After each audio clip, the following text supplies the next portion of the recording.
Hello students, welcome to I exam B. Students, आज L I C ADO mains का first shift over हो गया है। सो आइए देखते हैं इस पेपर का एनालिसिस, एग्जाम में क्या क्या आया। सबसे पहले जो एग्जाम का पैटर्न है, जो अदर कैंडिडेट्स के लिए होता है, एजेंट्स के लिए नहीं होता, वहां पे आपको जो क्वेश्चन मिलते हैं वो यहाँ पे मिलते हैं 50 क्वेश्चन रीजनिंग एंड मैथ्स के, जीए के और इंग्लिश के मिला के 50, और इंश्योरेंस और फाइनेंशियल अवेयरनेस के 60 क्वेश्चन। तो टोटल आपके पास 160 क्वेश्चन यहाँ पे आते हैं। 2 घंटे का आपको कॉम्पोजिट टाइम मिलता है। जो एजेंट्स और एम्प्लॉय के लिए आता है वो यहाँ पे आपके मैथ्स, रीजनिंग और जीए वाला पार्ट कम हो जाता है, और इसके 60 क्वेश्चन 120 मार्क्स के आते हैं।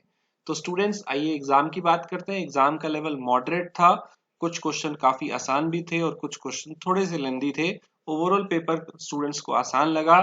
क्वांट की अगर हम बात करें, सबसे पहले जो मैथ्स का सेक्शन था यहाँ पे, इसके अंदर आपको क्या मिला है।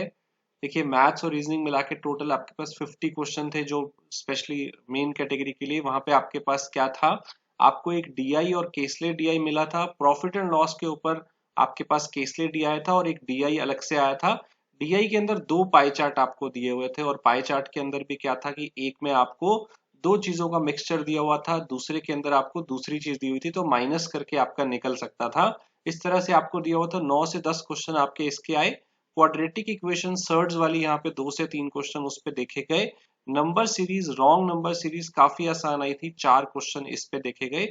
डेटा सफिशिएंसी के भी 2 से 3 क्वेश्चन आए, और बाकी 4-5 क्वेश्चन आपके अरिथमेटिक से आए, परसेंटेज, मिक्सचर, एलिगेशन पे, सिंपल इंटरेस्ट पे, एज पे, टाइम एंड डिस्टेंस पे। टोटल 5 से 6 क्वेश्चन आपके पास ये पूछे आए। तो मैथ्स जो था काफी आसान था। अगर केसलेट को छोड़ दिया जाए तो बाकी सब इजीली डुएबल था। केसलेट थोड़ा सा लेंदी था, जो स्टूडेंट्स बता रहे हैं। तो आप भी स्टूडेंट अपना बताइएगा कि आपका पेपर कैसा गया, किस तरह के क्वेश्चन आपके यहाँ पे आए और आपको कौन सा सेक्शन टफ लगा। सो स्टूडेंट्स, रीजनिंग की बात करते हैं। रीजनिंग में आपके पास 4 पजल यहाँ पे आई हैं। 15-16 क्वेश्चन डायरेक्टली इसी से पूछे गए हैं। एक फ्लोर बेस्ड पजल आया है, एक सर्कुलर सिटिंग अरेंजमेंट के साथ ब्लड रिलेशन का कॉम्बिनेशन आया है, height related order and ranking का जो आता है वो भी एक सेट दिया गया था, और एक लीनियर सिटिंग अरेंजमेंट भी आया, 4 से 5 मेंबर जिसमें दिए हुए थे। और एक डायरेक्शन का क्वेश्चन था, सॉरी, डायरेक्शन का एक ही क्वेश्चन आया था। सिलॉग्स के 3 से 4 क्वेश्चन आए हुए थे। इनइक्वालिटी के भी कुछ क्वेश्चन आए हुए थे। सिलॉग्स ओनली ए फ्यू वाला यहाँ पे पूछा गया था। कोडिंग डिकोडिंग चाइनीज पे एक क्वेश्चन ही आया था, और मिसलेनियस वर्ड प्रॉब्लम वाले 2 क्वेश्चन आए थे, जो आपके वर्ड वाला +1 -1 वाला उस टाइप का क्वेश्चन था। तो स्टूडेंट, ये था रीजनिंग के बारे में। जिन्होंने पेपर दिया वो आप बताइएगा कि पेपर में क्या क्या आया था, क्योंकि कई स्टूडेंट ने हमने बात की तो ये सब हमें जानने को मिला है। आप भी बताइएगा कि पेपर में क्या यही सब आया था, या कुछ आपको एक दो चीज चेंज दिख रही है। अगर बात करें जीए और इंग्लिश वाले सेक्शन की, तो ये भी काफी इजी था। इसमें ज्यादातर क्वेश्चन मार्च के करंट अफेयर के थे, और फेब वाले क्वेश्चन थे। मार्च वाले सबसे ज्यादा थे। तो स्टूडेंट, जिनका भी नेक्स्ट शिफ्ट में एग्जाम है, ध्यान रखें, पिछले रिवीजन आप कर लीजिए जितने भी पेपर हैं।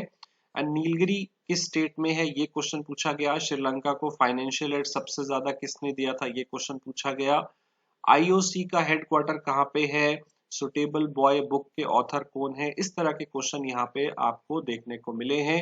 एबल प्राइस, स्वच्छ Bharat, PM Mitra park, and एक क्वेश्चन गोदरेज के ऊपर आया था। एक वेलिंगटन टेस्ट न्यूजीलैंड जीता है, तो ये कितने से जीता है। स्विट्जरलैंड का रिसेंट मीटिंग कौन सा हुआ था, सर्फ एक्सेल कौन किसका ब्रांड है। तो इस तरह के क्वेश्चन आपको करंट अफेयर से देखने को मिले हैं। ज्यादातर क्वेश्चन पिछले 3 महीने के करंट अफेयर से थे, और मैक्सिमम क्वेश्चन मार्च से आए हुए थे। तो स्टूडेंट्स, आगे जितने भी आपको एग्जाम आ रहे हैं उसमें लेटेस्ट 3 से 4 महीने का आपको करना है, और पिछले मंथ का तो बहुत ही ज्यादा इंपॉर्टेंट हो जाता है। इंश्योरेंस और फाइनेंशियल मार्केट भी यहाँ पे आसान आया था। अगर इंश्योरेंस की बात की जाए तो इंश्योरेंस काफी आसान लगा स्टूडेंट को। जिन्होंने भी बेसिक्स अच्छे से पढ़े थे उनके लिए पेपर बहुत आसान था। प्रिंसिपल ऑफ इंश्योरेंस से ही 28 से 30 क्वेश्चन यहाँ पे पूछे गए। कुछ क्वेश्चन यहाँ पे आपको दिख रहे हैं, जैसे कि establishment of LIC, FPR, LIC business, national year of life insurance. एक फुल फॉर्म भी पूछा गया था। इलनेस, क्रिटिकल इलनेस की मैक्सिमम एज क्या होती है। इस तरह से आपके ये क्वेश्चन पूछे गए थे। तो स्टूडेंट इसके लिए तुषार सर अलग से इंश्योरेंस और फाइनेंशियल मार्केट में क्या क्या पूछा गया एग्जैक्टली आपको बताएंगे, क्या क्या उसके अंदर आया था, तो उसका एक वीडियो अलग से हम बनाएंगे। जीए के भी क्वेश्चंस आपको अलग से पीडीएफ में सारे मिल जाएंगे। जल्दी हम इसका मेमोरी बेस्ड क्वेश्चन पेपर भी लेके आएंगे। तो ओवरऑल पेपर जो है इतना डिफिकल्ट नहीं आया था, मॉडरेट टाइप का पेपर था। कुछ क्वेश्चन को छोड़ दिया जाए वो लेंथी थे, अदरवाइज ओवरऑल पेपर काफी आसान था। तो स्टूडेंट जिसका भी पेपर हुआ, all the very best for your interview. आप अपने क्वेश्चन जरूर शेयर कीजिएगा, आपको जो भी याद आ रहे हैं कमेंट बॉक्स में। And we have best online courses for banking and insurance examination. आप हमारे कोर्सेज आई एग्जाम पे देख सकते हैं। All the very best for your upcoming exams. Thank you students, do not forget to subscribe the channel. We prepare you 50% faster and bell icon भी दबा दीजिएगा। Thank you.